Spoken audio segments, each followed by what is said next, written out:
Is David Cameron to blame for Brexit? My friends, I'm not trying to be rude, but we've got current flu, and not to mention Brexit too. Remember, this is down to you, so give me that point.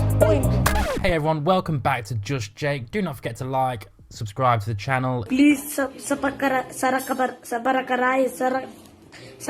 whatever. If whilst you're here, let's get on to the video. Today, we are delving into a topic that continues to echo within the political corridors: Brexit. Specifically, we are going to explore one very important question. Was David Cameron, the former Conservative Prime Minister, if you weren't aware of who he was, the guy who has recently received an on-the-spot peerage for life of the Life Peerages Act 1958, do, by presence, advance, create and prefer our right trusty and well-beloved councillor, David William Donald Cameron. Which means he can just appear at the House of Lords and get money and then go home again. Basically, giving him an on-the-spot peerage was a way for Rishi Sunak to incorporate him into the government without being elected by the British public, in case you didn't know. Is David Cameron, the former Prime Minister, to blame for Brexit? Was his preceding actions to blame for Brexit? Was his calling of the referendum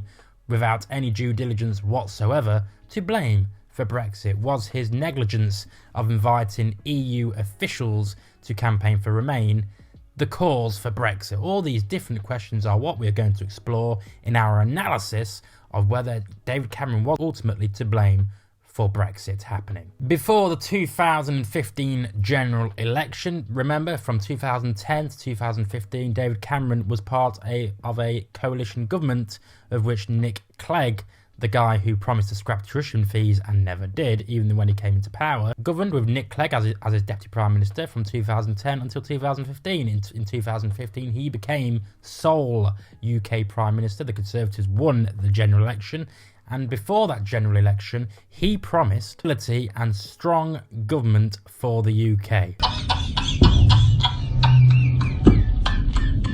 However, what ensued was a period of unprecedented chaos, especially with the decision to then leave the EU. Thiemo Fetzer's research from the University of Warwick suggests that Cameron's coalition government from 2010 until 2015 played a crucial role in shaping this tumultuous legacy. Brexit is not just a political buzzword. It has tangible economic repercussions that we are all feeling to this day. John Springford estimates a 2.5 reduction in British living standards due to the declining appeal of Britain since the 2016 referendum. Britain's deteriorating appeal as a business location. But how did the UK find itself on the path to Brexit in the first place? Despite an historical preference for EU membership, the unexpected shift in public sentiment leading up to the 2016 referendum still remains a puzzle to this day. Brits,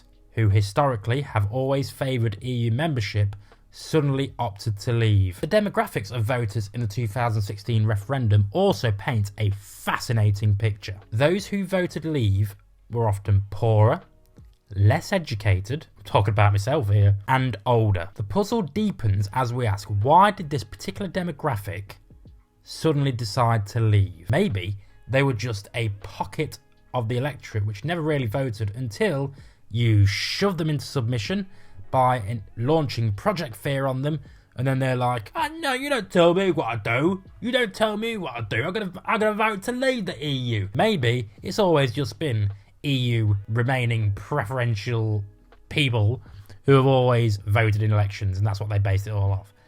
By launching the Brexit referendum, by launching Brexit as a perpetual underdog, you awakened these sleeping wonders to then vote for it. Now, according to Fetzer's analysis, the answer lies in David Cameron's austerity measures. Starting in 2010, the coalition government implemented a series of spending cuts and tax increases, directly impacted welfare, education and health spending. Turns out the poorest people in society need education, welfare and health. Would you believe it? And living standards, especially in the poorest part of the country, took the hit. The rich wouldn't take the hit, would they? The poorest people in society took the hit. Fetzer's research delves even deeper, correlating benefit cuts with voting behaviour. The timing suggests that those affected by austerity turned towards UKIP as a means of expressing their discontent and frustration. So, is David Cameron to blame for Brexit? The evidence from Fetzer presented points to a compelling correlation between his measures of austerity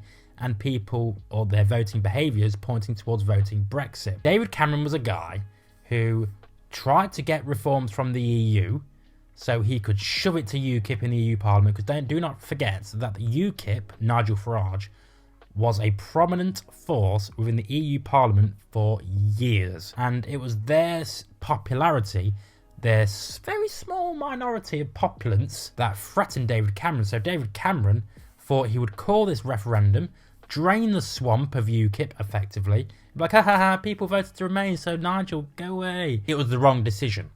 He thought by getting rid of this minority, this UKIP minority, who were popular with certain demographics throughout the country, we know this, he thought he would call this referendum and basically have the smoking gun and say, goodbye Nigel. It didn't work. He gambled and he lost. And what did he do when he lost this gamble? He ran away. I expect to go to the palace and offer my resignation, so we'll have a new Prime Minister in that building behind me by Wednesday evening. Right. For a long time, until Rishi Sunak called him back and gave him a peerage for nothing. A peerage for nothing. Why do you think people felt Brexit was an underdog? You call everyone all the names under the sun, but then you get to know them and they're actually an alright person. You think, why is everyone saying stuff like that? That's the kind of feeling that everyone had. It's like, you know what? If Brexit is this bad, let's have a look. Some people look at a cliff edge and they jump off that cliff. Some people, mentally, not physically. Whereas some people are like, oh, no. Unfortunately, we had plenty of poor people, by Fetzer's analysis, look at that cliff edge and go, whee! This is what happens. They weren't professional. They painted Brexit out to be a disaster, and people called your bluff, and then you ran away. You stood on the steps of Downing Street when everyone expected leadership from you, the maturity to say, okay, I called the referendum, I didn't get the result I wanted, but I'm going to lead the country through it anyway. No, non point, David Cameron says. Instead, he leaves the country even more chaos, and then we get Theresa May, then we had more chaos, and then we had Boris Johnson stab her in the back, and then we had BS, with a oven ready deal, and then chaos. So what do you think? Do you think David Cameron is directly or partly to blame for Brexit, certainly for people feeling as though Brexit was an underdog? Do you think that the austerity measures that the coalition government introduced between 2010 and 2015 were directly to blame for voter demographics such as the poorest or the less educated or the old for voting Brexit? Do you think cutting people's benefits makes them vote for Brexit? Yeah. Do you think having their GP appointments cut leads to people voting for Brexit? Let me know what you think. As always, thank you for watching the channel.